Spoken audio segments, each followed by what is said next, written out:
bem, irmãos. Nós, nessa noite, vamos fazer um pouquinho diferente. Eu queria que você tivesse aí com um papel na mão, se for possível, uma caneta. Nós vamos passar por alguns versículos, por algumas passagens bíblicas, né? Eu quero fazer uma introdução, mostrar um pouco daquilo que nós vamos falar, daquilo que nós vamos conversar nessa noite. Mas também eu vou mostrar no slide, vou mostrar aqui no telão algumas passagens, algumas coisas daquilo que nós queremos que você veja, que você aprenda, que você esteja também colocando isso no teu coração, para que Deus possa estar falando as nossas vidas. Daqui a pouquinho você coloca, tá? Eu queria fazer algumas perguntas para a gente nessa noite. Eu queria entender um pouco, eu não sei se você tem perguntado isso ao redor daqueles que têm convivido com você, mas eu tenho caminhado bastante em diferentes ambientes, principalmente cristãos. A gente convive muito com jovens e líderes de adolescentes, fazemos congressos, eventos, aqui na igreja conversando com a liderança, em outros movimentos da igreja, da IPI aqui na nossa região. E as pessoas têm vindo e a nossa conversa em geral tem sido: como está difícil, como que esse mundo está complicado. Será que você tem feito essa pergunta também? Será que são só os líderes, os pastores? Ou você também acha que isso é uma realidade? O mundo está difícil, está complicado, gente? Sim ou não? Sim ou não? Está difícil. Será que está mais difícil do que antes? Está tão complicado quanto antes? Eu não sei, né? Aqui nós temos algumas gerações, pessoas aí da década de 20, de 30, pessoas da década de 50, da década de 80, onde aconteceram algumas revoluções, algumas mudanças, e pessoas jovens que estão aqui no nosso meio. Mas a gente tem ouvido isso de todas as idades. O quanto a gente tem ouvido de pessoas que já viveram um bom período de vida e dizem: eu nunca vi coisa pior do que está acontecendo hoje. Tantos movimentos que nós temos visto que não deveria ser normal. Movimentos estranhos demais, movimentos de libertação, de liberdade de expressão para grupos sexuais, homossexuais, lésbicas e todo aquele grupo que eles se denominam. Nós temos visto grandes minorias a favor de situações que antes a gente nunca imaginava que poderia acontecer, de libertação, de liberdade de uso, por exemplo, da maconha, como está acontecendo aqui na América Latina, de situações em que a gente tem visto de atrocidades de pais para filhos e filhos para pais. Eu não sei se a gente passa mais do que uma semana sem ver alguma coisa desse tipo acontecendo hoje nos noticiários. Uma catástrofe. Alguém que foi lá e degolou a namorada. Alguém que foi lá e matou o filho. Os filhos foram lá e acabaram com a vida da família, dos pais. E eu fico pensando em que mundo nós estamos vivendo hoje. Que tipo de mundo nós estamos passando? Será que está chegando ao fim? Você já parou para perguntar? Para pensar nisso? Gente, será que está chegando ao fim? O Jefinho deu risada aqui, que ele espera que não, né? Ele quer casar antes. Ele está dando risada ali, ó. Eu quero casar antes do fim, eu quero aproveitar isso um pouquinho, né? Será que está chegando o fim, irmãos? Eu estava refletindo um pouco sobre algumas passagens na Bíblia, lendo algumas histórias, e não sei porquê, mas eu vi a história de Noé, quando o mal se multiplicava, os pecados se multiplicavam, as coisas do pecado estavam prevalecendo em toda a parte do mundo. O que Deus fez? Deus acabou de uma vez com isso. Ele encontrou uma família de justos, Noé, a sua família, chamaram alguns parentes, os animais, e acabou. Destruiu o mundo. Aí eu passei um pouquinho mais ali em Gênesis, imaginando que situação que nós estamos hoje, e eu vi a história de Ló. Ló foi para Sodoma e Gomorra, e nessa história em que ele estava ali, Deus foi lá e disse que se ele achasse 10 justos naquela cidade, ele não destruiria, e não encontrou. Ele encontrou simplesmente Ló. E ele pediu para Ló sair rápido, porque ele tinha enviado os seus anjos para destruir aquela cidade que estava perdida, pervertida. Aquela cidade que estava a ponto de ser destruída. Mas a minha palavra não vai ser sobre qual é a solução para esse mundo. Qual é a resposta que nós vamos dar para esse mundo. Eu creio que muitos de nós já sabemos aqui. Eu tenho quase uma certeza e uma convicção de que nós já sabemos qual é a resposta. Mas o desafio da igreja dos dias de hoje não é saber a resposta. É praticar essa resposta. É viver essa resposta. E eu queria compartilhar um pouco disso, um pouco de como nós podemos viver essa resposta, de como nós podemos viver isso, e de como ela transforma a minha e a sua vida. Eu queria falar um pouquinho sobre aquilo que eu considero que é o centro do universo. Vocês sabem qual que é o centro do universo para um cristão? O que significa o centro do universo? Eu creio que é Cristo e Ele crucificado. Jesus Cristo e a cruz de Cristo. Esse é o centro do universo. É onde todos nós, em qualquer período, em qualquer momento, em qualquer época, nós devemos andar, nós devemos buscar, nós devemos ter o nosso alvo, nós devemos viver nessa direção. E é por isso que quando nós olhamos para Cristo e Ele crucificado, é que nós podemos ver alguns exemplos que podem fazer toda a diferença para esse mundo. É através de Jesus Cristo e através da cruz de Cristo que nós podemos então refletir e olhar e dizer: assim é como eu devo viver, é assim como eu devo proceder na minha vida para que as coisas sejam diferentes, para que eu faça a diferença. O que significa a cruz para você? O que significa a cruz para você? Você sabe? É fácil, não é? Vamos lá, gente, vamos participar. Hoje a gente pode participar, vamos lá. O que significa a cruz para você? Redenção, salvação, liberdade. São muitos os significados. Nós estamos muito acostumados a ouvir isso na igreja. A cruz é para a nossa salvação. E é verdade, a cruz é para a nossa salvação. A cruz nos trouxe liberdade. A cruz nos traz redenção. Mas a palavra de Deus tem nos ensinado algo que nós devemos aprender e praticar, irmãos. Que nós devemos viver, que a cruz tem nos ensinado. Que a cruz significa. E eu queria passar para você alguns versículos, para que a gente possa aprender um pouquinho mais sobre o que é a cruz. A cruz, quando Jesus disse em João 4,34, a minha comida é fazer a vontade daquele que me enviou e concluir a sua obra. A cruz, ela significa o que com essa frase de Jesus? Obediência. A cruz significa a vontade de Deus. Antes mesmo de Jesus morrer na cruz, para me salvar e para salvar cada um de nós aqui, Ele teve que se submeter à vontade de Deus. Por isso que essa cruz, esse Cristo crucificado nessa cruz, ela significa em primeiro lugar a vontade de Deus.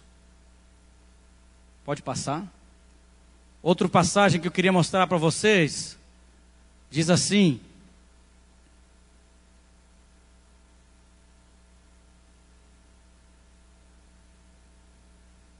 você tem aí? Quer que eu passe aqui? Aqui não está indo não.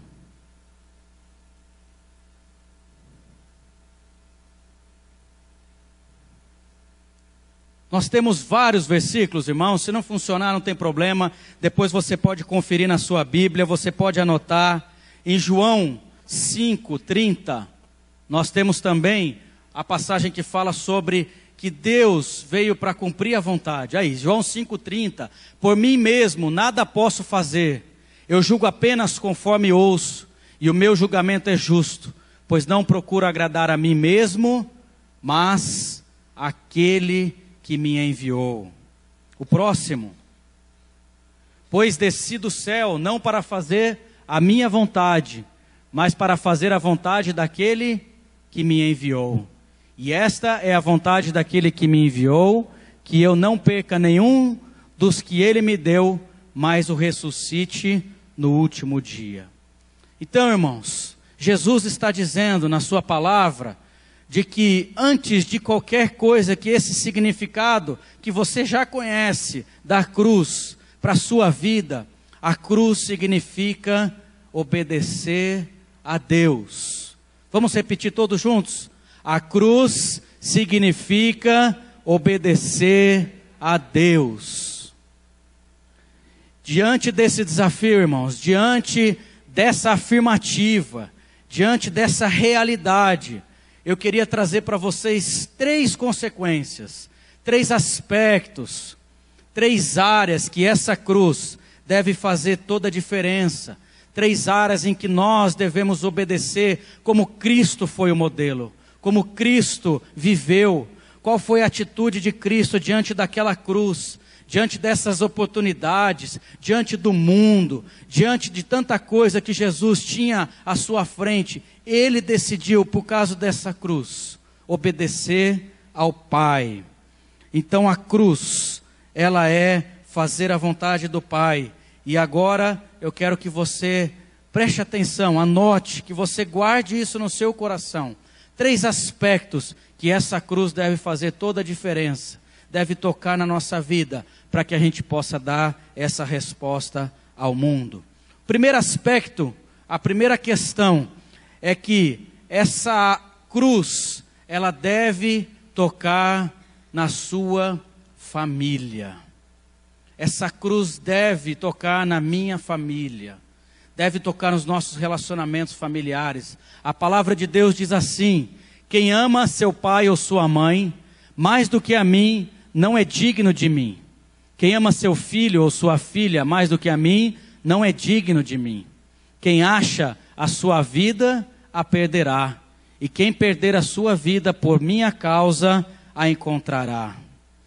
Temos características familiares que precisamos abandonar. Modelos, condutas, coisas que aprendemos como se fosse normal. Temos que romper com isso e buscar os propósitos de Deus. Todos nós temos marcas familiares. Todos nós temos uma história, não é verdade? Você teve um pai e teve uma mãe, pelo menos uma mãe. Mas a maioria de nós temos um pai e uma mãe. Nós, grande parte de nós, tivemos irmãos.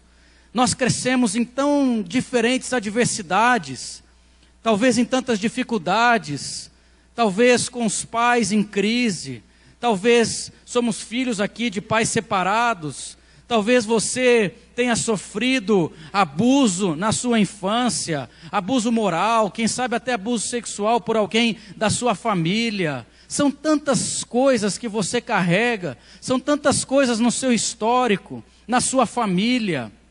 E isso é o que nós queremos trazer para você nessa noite, que se você ficar preso a isso, que se você ficar amarrado a essas coisas que está na sua família, se você fixar o seu coração, a sua mente, em tudo aquilo que, no meio em que você viveu, naquilo que você passou, levar a sua vida a tomar as decisões por causa disso, se isso influenciar a sua vida, você pode estar deixando de desfrutar plenamente daquilo que essa cruz e essa vontade do Pai pode fazer por você.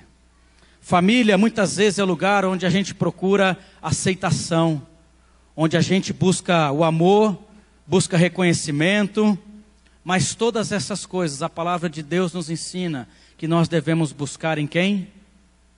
Em Cristo. Quantos de nós muitas vezes não ficamos lutando para buscar um reconhecimento de alguém da nossa família? Como a gente fica chateado quando isso não acontece, quando a gente não recebe, quem sabe, um parabéns no dia do aniversário por alguém da nossa família, por algum parente. Como isso magoa e deixa a pessoa tão presa a esse tipo de coisa. Então, irmãos, o que eu gostaria de desafiar nessa noite, em primeiro lugar, é que essa expressão da cruz, que essa área em que Deus precisa trocar na minha e na sua vida, deve ser na nossa família. Uma história que nós podemos aprender, que é difícil largar isso, é a história de Abraão. Deus foi lá e disse para Abraão uma promessa maravilhosa, e pediu para olhar para as estrelas do céu, e se ele tivesse capacidade de contar, para ele contar, e que a sua parentela, que a sua família, que Deus daria para ele, seria como se fosse as estrelas dos céus.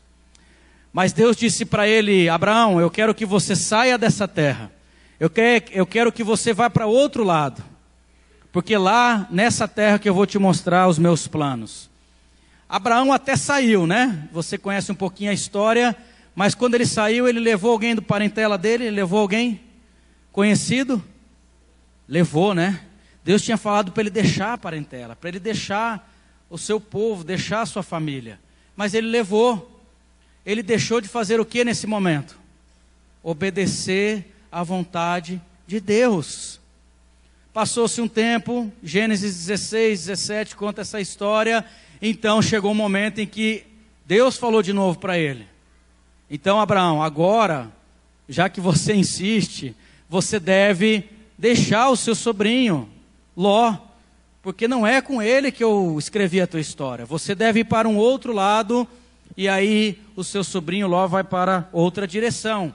E aí sim, depois de um tempo, depois de Abraão entender esse propósito de Deus para a vida dele, obedeceu à vontade de Deus, então se separou da sua parentela, e dali em diante, Deus cumpriu os propósitos de Deus na vontade, na vida de Abraão. Então, irmãos, nós não estamos dizendo que nós devemos abandonar os nossos familiares, não é isso. Nós não devemos rejeitar, pelo contrário, Deus é amor, e o amor prevalece sobre todas as coisas. Mas nós sabemos, você sabe talvez os seus dramas, os seus traumas, as suas dificuldades, tudo que você enfrenta na sua família. Nós talvez estamos falando aqui sobre o relacionamento de casal, marido e mulher. O quantas vezes nós deixamos de obedecer a Deus por causa da vontade da esposa. A esposa deixa de obedecer a Deus por causa da vontade do marido. Às vezes retarda a vontade de Deus acontecendo na vida da família, porque não tem cumprido, não tem participado desse processo da cruz, de deixar a sua vida para que seja encontrada por Cristo. Nós devemos, irmãos, entender isso, de que nossa família, ela faz parte sim do plano eterno de Deus, mas que muitas vezes, para que a gente possa obedecer e entender essa cruz, nós precisamos deixar com que a vontade de Deus na nossa família, no nosso meio, possa acontecer plenamente.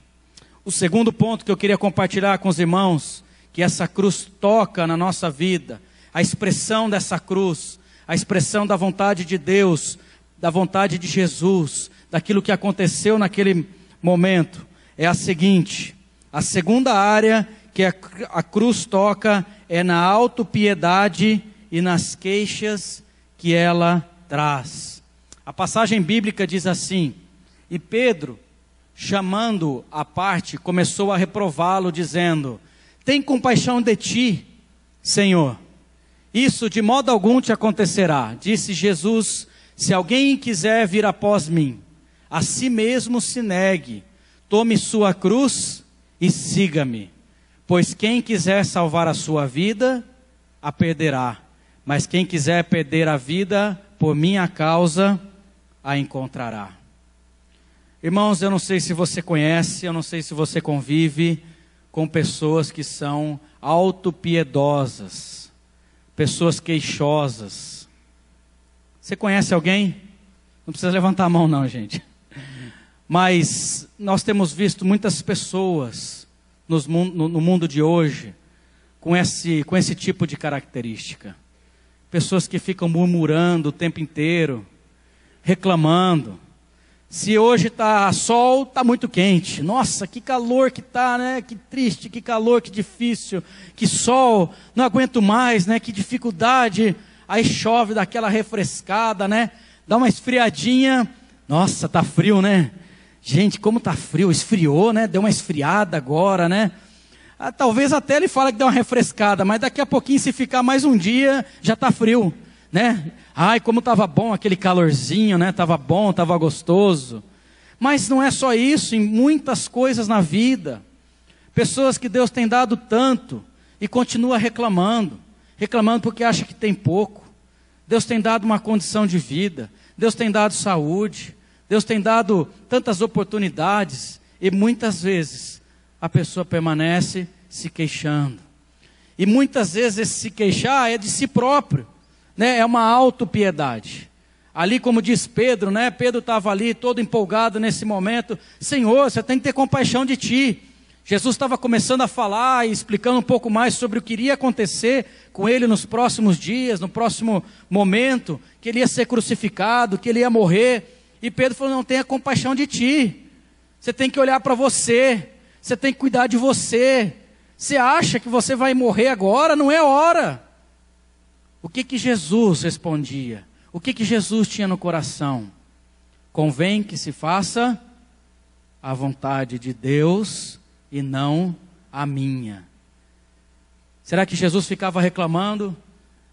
Mas puxa vida, eu podia curtir um pouco mais esse tempo aqui na terra, né? Puxa, eu podia salvar mais gente se eu ficasse mais tempo aqui.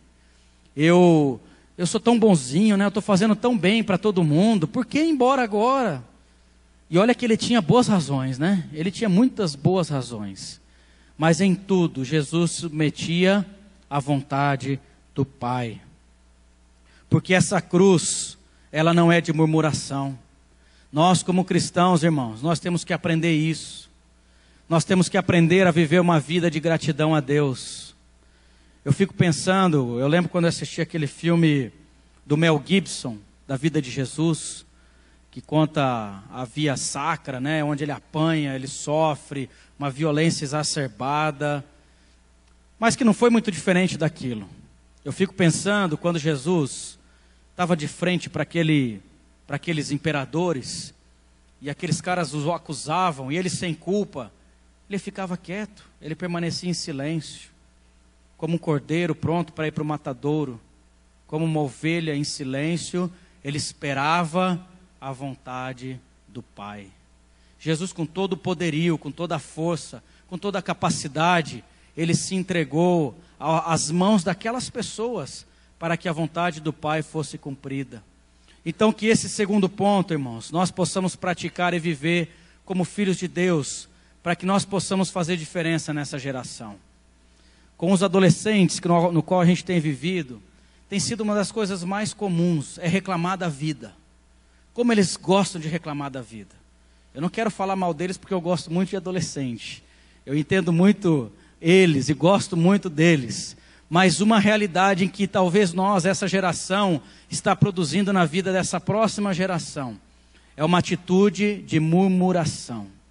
Nada os satisfaz. Nada completa a vontade deles. Nada está pronto para alcançar os sonhos, os projetos que eles têm. E a culpa? Coitadinho deles. Coitadinho da gente. Coitadinho de mim. Eu sou só alguém na sociedade que está sofrendo todos os males que estão passando. E essa é uma característica de muitos dos nossos jovens, adolescentes cristãos, no qual nós devemos aprender, refletir e mudar de atitude. Jesus não murmurava. Jesus, quando recebeu a notícia da cruz, quando ele sabia que estava chegando a hora, ele foi e se submeteu ao Pai. Ele cumpriu a vontade do Pai. Então que nós possamos aprender com essa segunda lição, que nós não devemos murmurar, ser queixosos, achar que devemos ser autopiedosos, mas sim completar a vontade do Pai. E por último, eu gostaria de dizer para vocês, irmãos, que a terceira área, a terceira expressão dessa cruz, que toca na nossa vida, que mexe nas nossas vidas, é o nosso amor ao mundo. Como nós temos visto hoje, cristãos apegados, apaixonados, arraigados a este mundo. Coloca a última passagem para mim, por favor.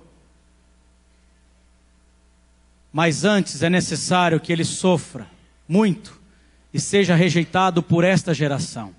Assim como foi nos dias de Noé, também será nos dias do Filho do Homem. O povo vivia comendo, bebendo, casando-se e se dando e sendo dado em casamento, até o dia em que Noé entrou na arca.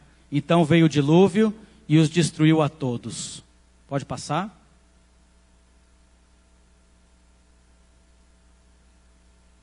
Aconteceu a mesma coisa nos dias de Ló.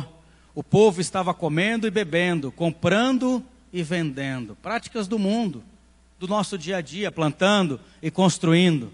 Mas no dia em que Ló saiu de Sodoma, choveu fogo e enxofre do céu e os destruiu a todos. Acontecerá exatamente assim, no dia em que o Filho do Homem for revelado. Próximo. Naquele dia, quem estiver no telhado de sua casa, não deve descer para apanhar os seus bens dentro de casa. Semelhantemente, quem estiver no campo, não deve voltar atrás por coisa alguma. Lembre-se da mulher de Ló. Quem tentar conservar a sua vida, perderá. E quem perder a sua vida, preservará. Lucas 17, de 25 a 33. Irmãos, uma história para a gente encerrar. Eu estava observando uma história que tem tudo a ver com aquilo que nós estamos falando e que mexe um pouco com a gente, que nos mostra o que significa se apaixonar, talvez criar raízes a este mundo. A história de Ló. A história de Ló é uma história muito interessante. Ló é sobrinho de Abraão, eu contei um pouquinho dessa história. Eles se separaram, e aí quando eles foram se separar, Abraão chegou para Ló e disse: Ló, vamos fazer o seguinte, nós temos aqui muitas propriedades, nós temos muitas coisas, nós precisamos nos dividir. Foi mais ou menos separar uma sociedade. E aí Abraão, que foi muito gentil com seu sobrinho, disse assim: você escolhe primeiro, você escolhe para onde você quer ir, você vai na direção que você quer. Leve os teus gados, leve os teus pastores, leve as tuas riquezas, mas procure um lugar. Ló deu aquela avistada, subiu no morro, pesquisou no seu GPS, naquela época, deu uma olhada em qual era a melhor região para ele ir, se estabelecer.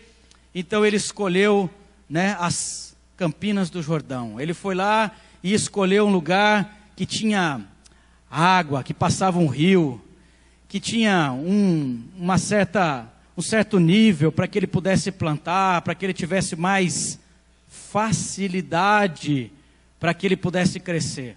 E aí Abraão disse: tudo bem, então você vai para essa direção e eu vou para a outra direção.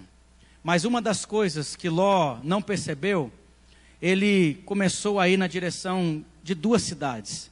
Ele já sabia, mas ele preferiu escolher essa direção, que era a cidade de Sodoma e Gomorra. Uma outra característica que Ló tinha, que Ló teve na Bíblia, e que a Bíblia nos mostra, é que ele, quanto a Abraão, eles eram nômades, eles viajavam de lugares a lugares, eles iam de campos a campos. Mas com um certo tempo, e nesse significado de que Sodoma e Gomorra representam o mundo, com um certo tempo, Ló, em vez de começar a colocar as suas tendas nos campos, em direções diferentes, ele resolveu comprar uma casa na cidade. Ló deixou de fazer tendas, ele deixou de ser uma pessoa que era peregrino, uma pessoa que representava que se Deus chamou, levanta a tenda e vamos seguir em frente. Ele começou a criar raízes, ele se aproximou do mundo. Ele escolheu uma terra onde estava Sodoma e Gomorra. Depois de um tempo, ele começou e foi para dentro de Sodoma e Gomorra. Ele escolheu uma casa lá dentro. E não parou aí, irmãos. A história de Ló continua. Chegou um tempo em que aquele povo, que aquela cidade, que aquele mundo estava tomado pelo pecado. E Deus enviou 2 anjos. Os anjos foram então àquela cidade.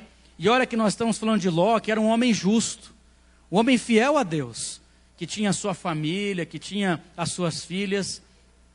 Mas aqueles homens chegaram naquela cidade, chegaram ali naquele lugar e foram para a casa de Ló.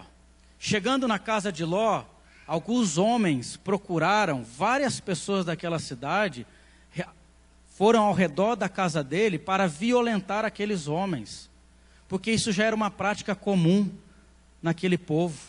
E sabe o que Ló fez? Ló, em vez de dizer para aquele povo sair dali, repreender, Ló falou assim: não faça isso com esses homens. Eu tenho 2 filhas virgens, e eu vou oferecer elas para vocês, mas não faça isso com esses homens, porque eles são anjos do Senhor. Irmãos, está vendo como o mundo vai entrando devagarzinho na vida da pessoa? Está vendo como ele vai se acostumando com as práticas do mundo? E aí, Ló teve essa capacidade de, para resolver uma situação, oferecer as suas filhas, para que aqueles homens a possuíssem, para suprir uma necessidade momentânea. Mas ainda não acabou, irmãos. E aí está o perigo que talvez nós temos que tomar muito cuidado. Nesse tempo, os anjos disseram: gente, olha, o tempo de vocês está acabando. Vocês precisam sair desse mundo, vocês precisam sair dessa cidade urgente.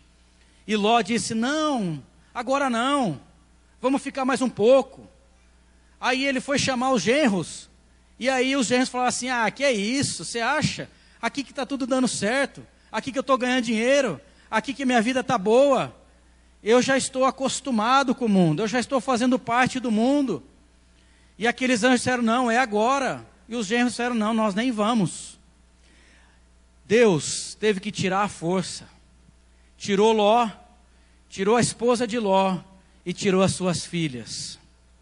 E Deus disse para aquela família que não era nem sequer para eles olharem para trás, porque tudo aquilo que estava ali ia ser destruído.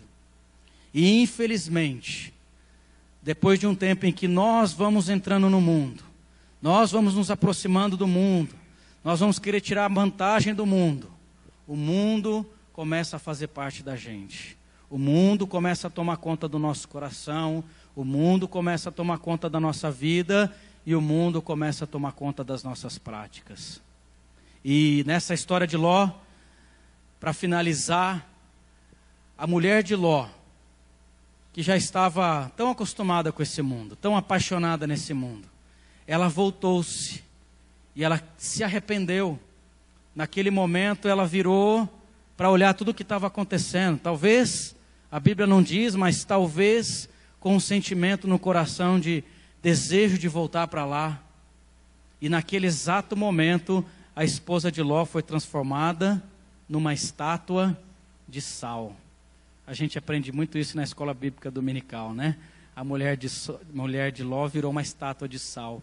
E o sal tem um significado interessante, porque a Bíblia fala que nós devemos ser sal do mundo, nós devemos ser luz desse mundo. E a Bíblia fala que se o sal perder o sabor, ele se torna insípido.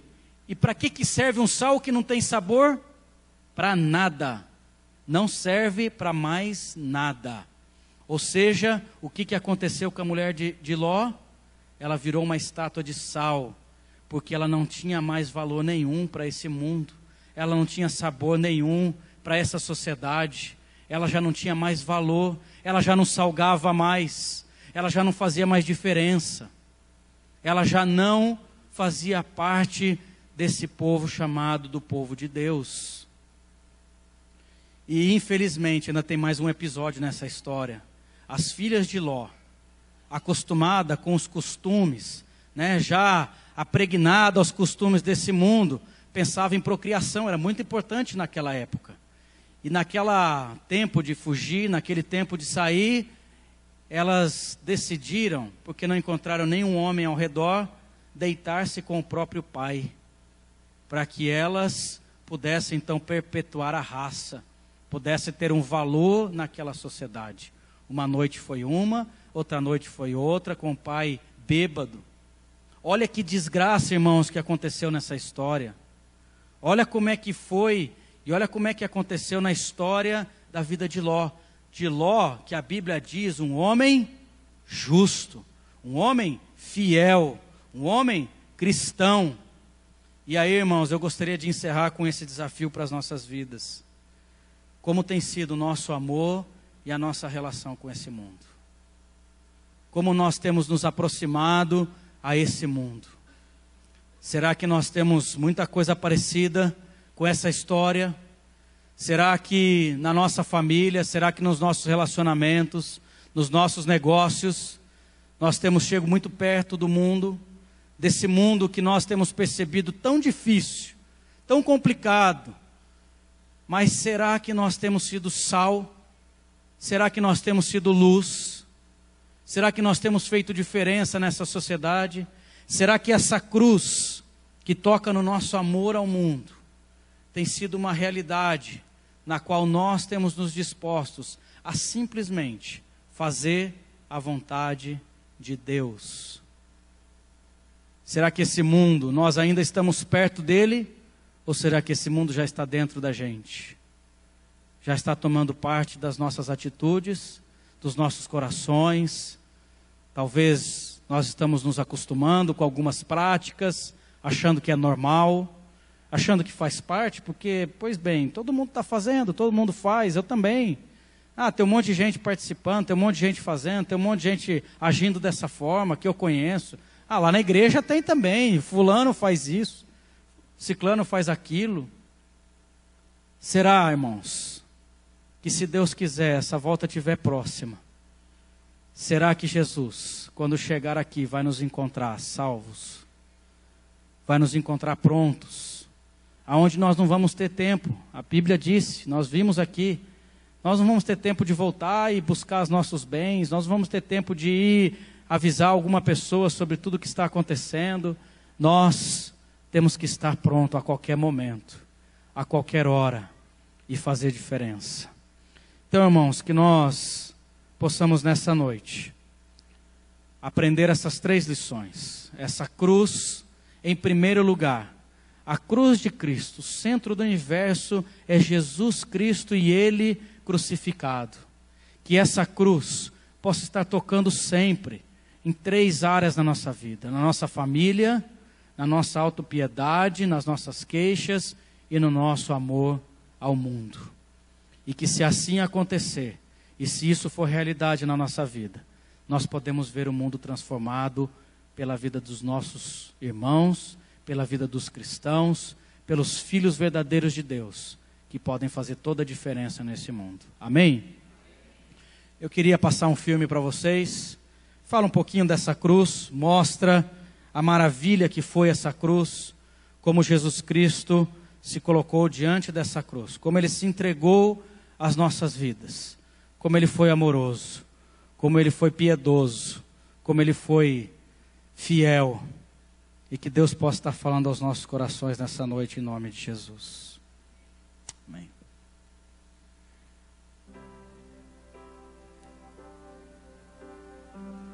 Walking on the road to Jerusalem, the time had come to sacrifice again. My 2 small sons, they walked beside me down the road. The reason that they came was to watch the Lamb. And they said, Daddy, Daddy, well, what will we see there?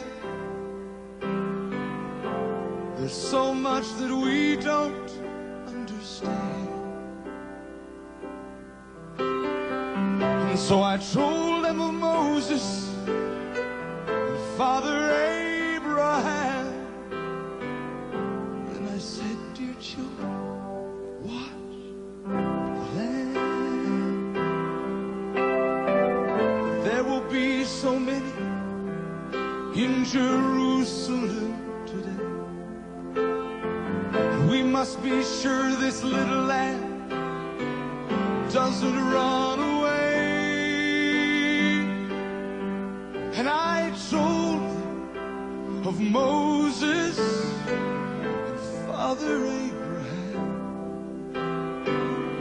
And I said, dear children, watch the Lamb. When we reached the city, I knew something must be wrong.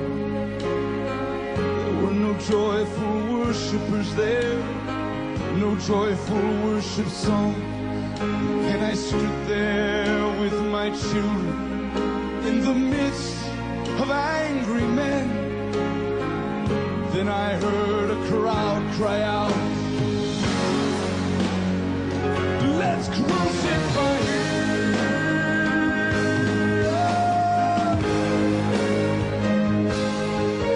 We tried to leave the city, but we could not get away. Forced to play in this drama, a part I did not want to play. Why upon this day were men condemned to die? And why were we standing right here, where soon they would pass by? I looked and I said, even now they come. The first one cried for mercy, the people gave him none. The second one was violent, and he was arrogant and loud. I still can hear his angry voice screaming at the crowd.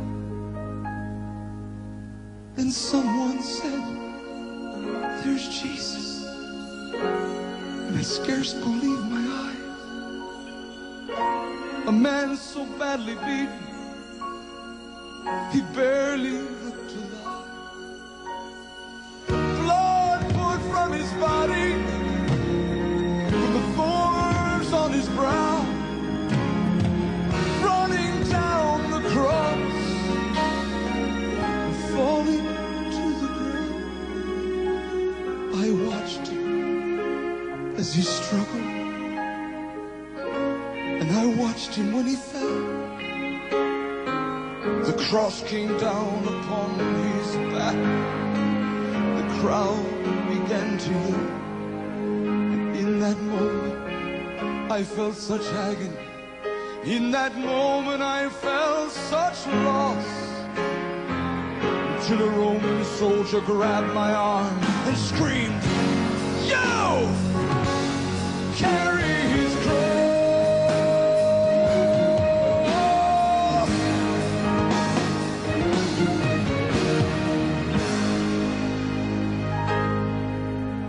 At first, I tried to resist him, but his hand reached for his soul. And so I knelt and I took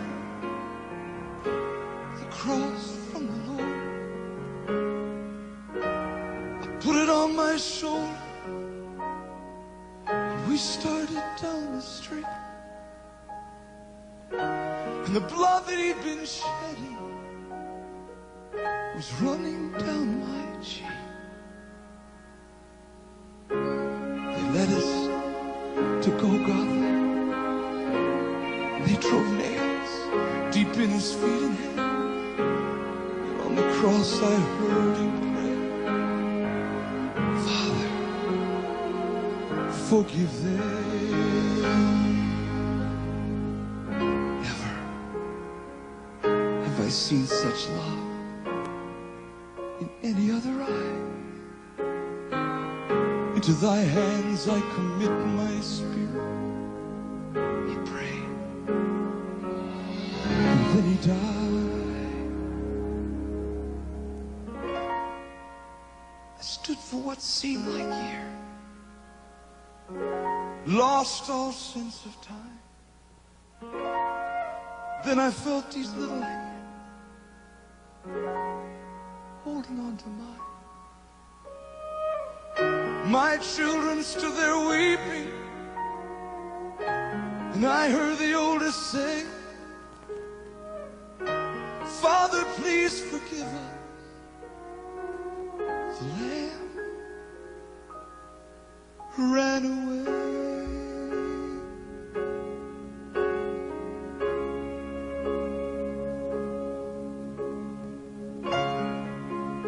Daddy, Daddy, what have we seen here? There's so much that we don't understand. So I took them in my arms. We turned and faced the cross. And I said, dear children, watch the Lamb.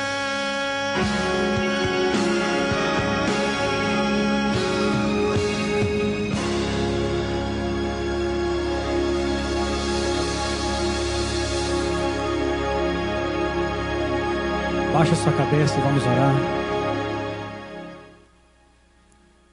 Pai, nós queremos, Senhor, em nome de Jesus, Senhor, te agradecer, ó Pai, porque o Senhor morreu naquela cruz.